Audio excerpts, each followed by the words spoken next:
Welcome to the Inner Athlete Podcast. I'm your host, Trent, and this is the show where we dive into all things youth athlete development, strength and conditioning, and the mindset needed to thrive on and off the field. Whether you're a parent looking to support your child's athletic journey, a coach seeking fresh insights, or an athlete ready to take your game to the next level, you're in the right place.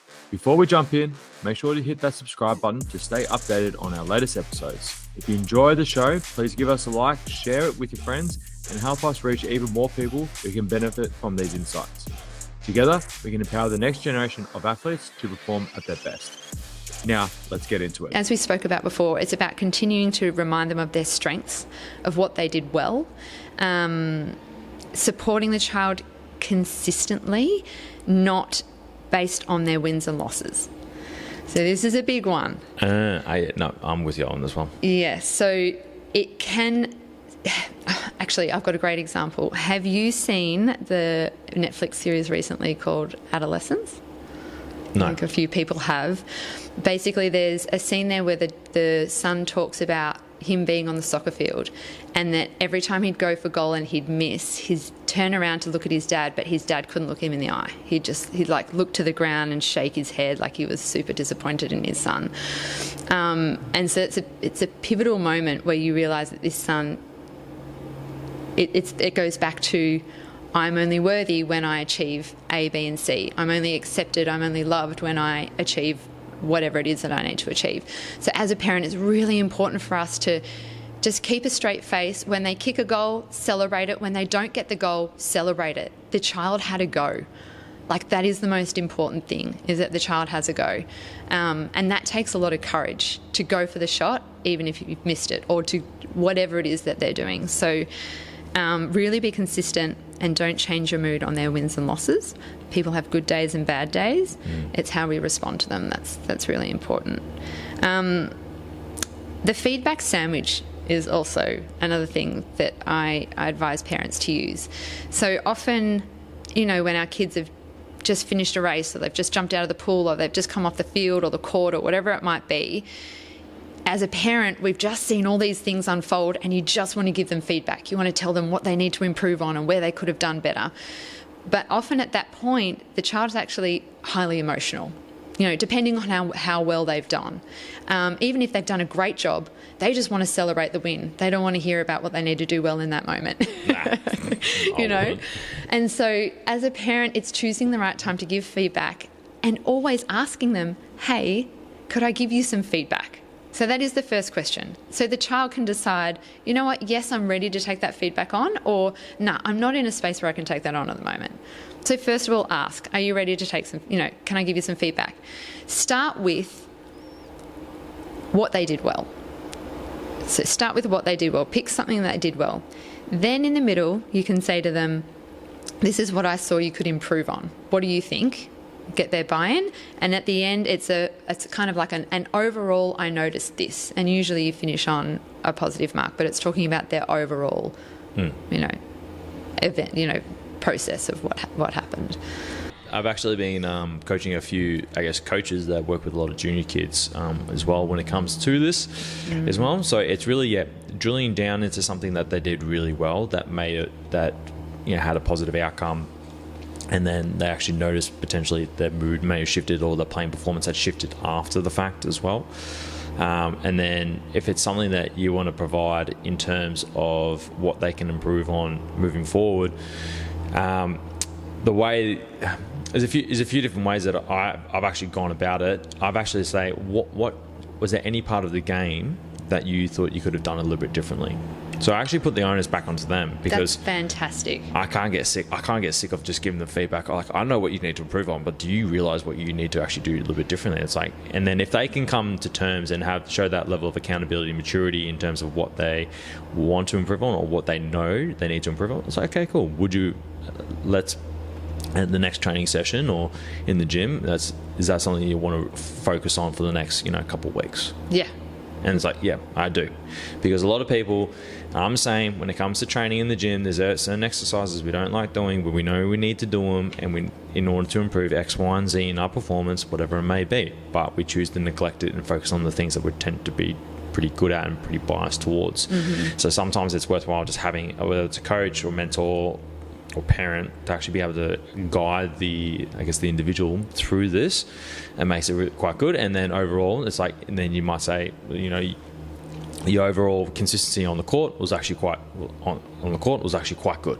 You should be pretty chuffed with your overall performance with that. But yeah, moving forward, this is, like you said, we'll address this on Tuesday, the next training session. Yeah. So they can just celebrate for the next 24, 48 hours, and then you can start to address what actually needs to be addressed. Yeah, and then get into the work. That's really good coaching. Like, if you can get the child or the client to tell you what they need to improve on, to have that self-awareness and that self-reflection on, you know what, this is what I need to do, that's their buy-in. Right? I think when we're working with kids, especially teens, they don't love to be told what to do. And so that's why I hate telling them what to do. You hate telling them what to do. It's exhausting. And so that's why it always comes back to, what is the child's goal? It's always like, what do you want to achieve? And then what's going to help you achieve that? What do you need to work on in order to help you achieve that? Because they're coming up with, they know what they need to do, so, and you're just holding them accountable, but you're also giving them the space to.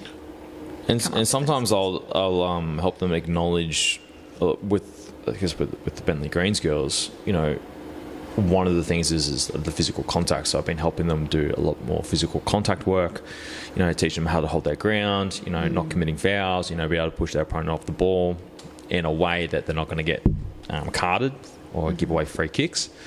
And the great thing is, though, when they start to see, when they do the actual, or create the actual outcome, and then they apply it in the game, the coach actually recognises, hey, they actually were implementing what you did. And they were starting to see a little bit more of those 50-50 chances kind of go their way. So then it starts that positive reinforcement side. So you kind of start it, and then it becomes like the self-perpetuating cycle. And then in training, I just continue to reinforce it, and then I just add more elements to it as well, because now I've got the buy-in that they're actually willing to apply what they wanted to work on, and what they've felt like that what their weakness was. Yeah, because it's going to help them towards their goal, what it is that they want to achieve. Yeah, so good. And I want to circle around confidence from competence, because you mentioned it previously, where you mentioned it doesn't come from praise, but what are some tools that we can actually utilize to actually develop the confidence from competence? Yes. So first of all, we need to bring back the fun. Yeah, you want the child to be able to enjoy it. So competence is actually built on courage. Okay. Because in order to go out there and have a go, you need to have the courage to have a go. Yes. Yeah, okay. There's some level of bravery of stepping outside the box. Yeah, definitely. Yeah, so it's bringing back the fun and the joy in what they're doing, because the pressure makes everything feel serious, and I can guarantee that's not why the child chose the sport or whatever it is in the first place. Correct. So, you can say to your child, let's just practice for fun today. No pressure. Let's just see what you notice, and getting them out there. Acknowledge their effort more than their outcome. So saying something like, oh, it was so brave for you to try that today, or I'm really proud of you for putting yourself out there. That takes guts. So really praising the effort rather than the outcome.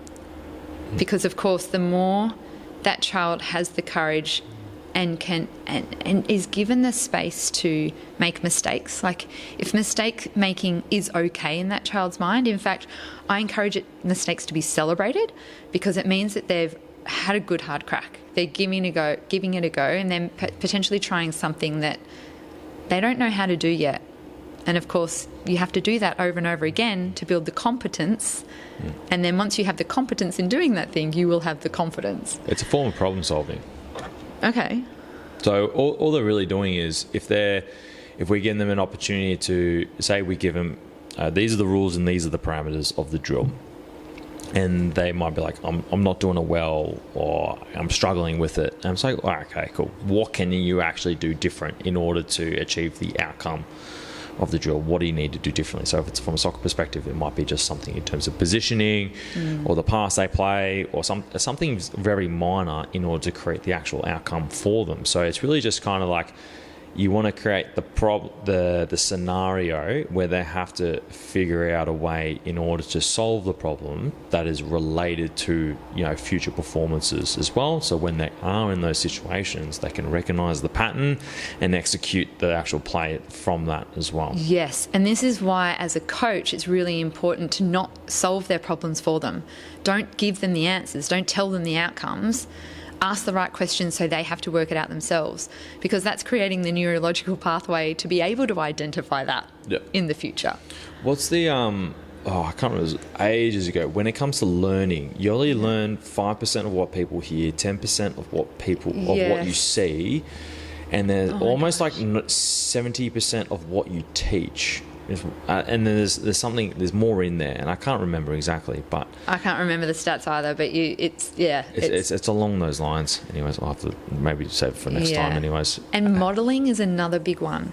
I don't know if you know what I mean by modelling, but when we're copying somebody, so they say often, if you want to try something new, or you're taking up a new whatever, or you want to be better at something, model someone who is already good at that. And model means to literally copy everything that they do. You know, my son, as I said, he's 8 years old. He's obsessed with AFL at the moment. And he watches a game and then he'll play his own game. It's like his own little imagination game on his own with his footy. And he literally just copies all of the moves, even the commentating of what the commentators make as he's playing this game. And that is his way of learning how to play AFL. And it's so, you know, in kids that age, they absorb that information like a sponge. Like, they learn so quickly that way. It's like a really good example is Leah Block. So the daughter of Ken Block. So Ken Block was a famous rally driver, passed away I think about a year and a half ago, or 2 years. Anyways, Leah's only, I think she's in her late teens, if not early 20s. And then she actually was a rally driver before she even got a driver's license. Oh, that's right. Yes, I do. Yes. Yeah. So she basically was around her father the whole time. When she was really young, she probably would have driven, she would have been in the passenger seat, almost like, you know, how you have kind of like a model stick shift or something like that. She probably would have had her own, and she would have just modeled that behavior so often. And then she was doing drag racing before, like I said, before she was even, you know, able to drive legally in America as well. So she just emulated what her father did, and she's actually pretty good. Yeah. Well, I mean, if you think about the way that the mind works, she was building neurological pathways on an unconscious level around how that works. The same way of like when we're learning how to walk or we're learning how to talk, you know, like it's amazing. You pick it up over time. And let's talk about performance anxiety. Okay. All right. With the high performance side, obviously this becomes a bigger deal, especially in high pressure situations, whether it's, you know, you're really wanting to perform, you put a lot of weight in terms of the competition or, you know, the event or something like that, you know. What are some signs of, you know, someone experiencing, you know, performance anxiety? Oh, I mean, you only have to look at the child to know if they're experiencing it. Some can hide it a little bit, so it's always worth asking. But, you know, pale, reserved, they often go inwards. You know, their body language will often be quite closed.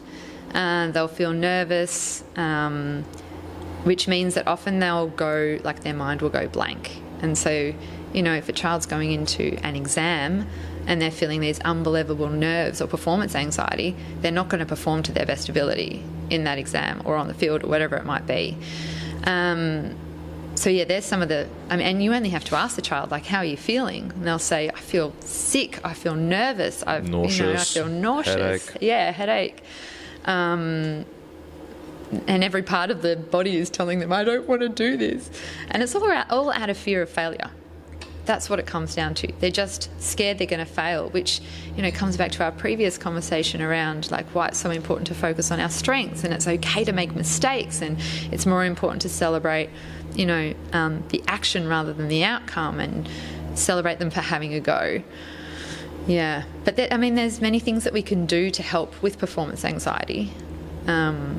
You know, some of them, I mean, there's breathing, like The breath is incredibly powerful. So there are breathing exercises we can do. A very common one is called the box breathing exercise.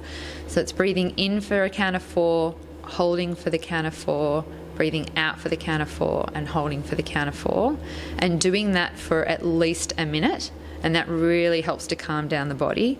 When I'm coaching my clients, on an individual level, I usually install what we call a resource anchor.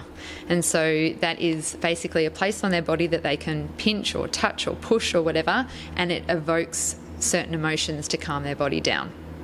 That's an NLP technique that I like to use with them.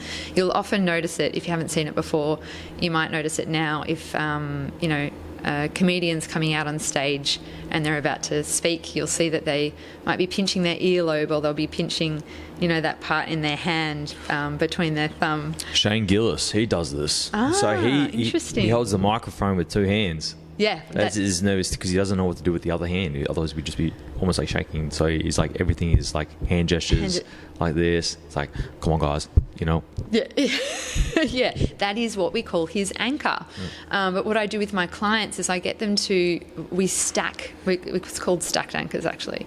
We stack all of these fabulous emotions that are going to support them during that time.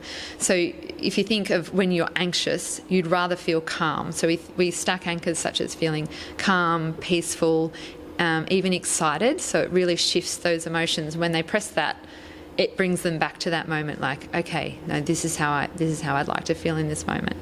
But a really powerful tool that anyone can use if they're feeling the performance anxiety is to take a moment before they step out into doing what they're doing, and it's a visualization exercise where they visualize them.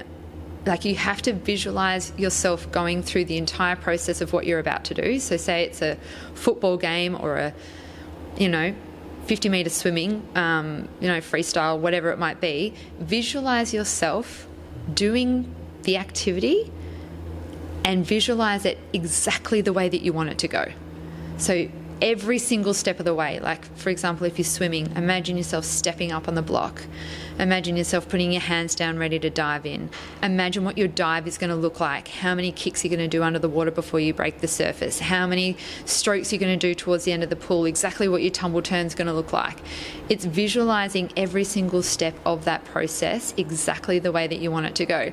So this comes back to, if the mind already thinks that it knows what that experience is going to look like, then it's not going to be scary to the mind anymore.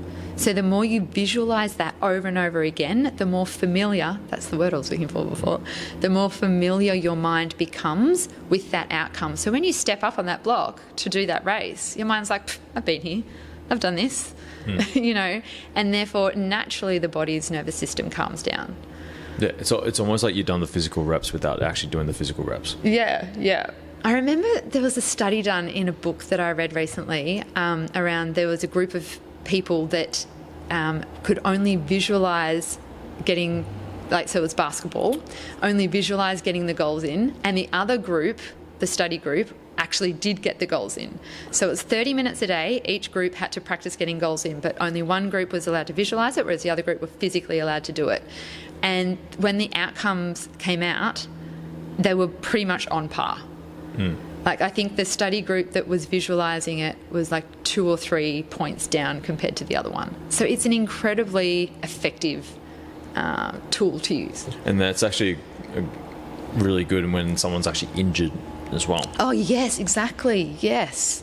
So we got a few injuries at the moment with the swimming club, not because of me or the swimming or anything like that. Unfortunately, there's stuff like athletics that suffered a break or broken ankle, unfortunately, and a lot of it really does go back into when you want to start to return back into the training or have a process of when you want to start to return back in training. What is that actually going to look like? In terms of the process.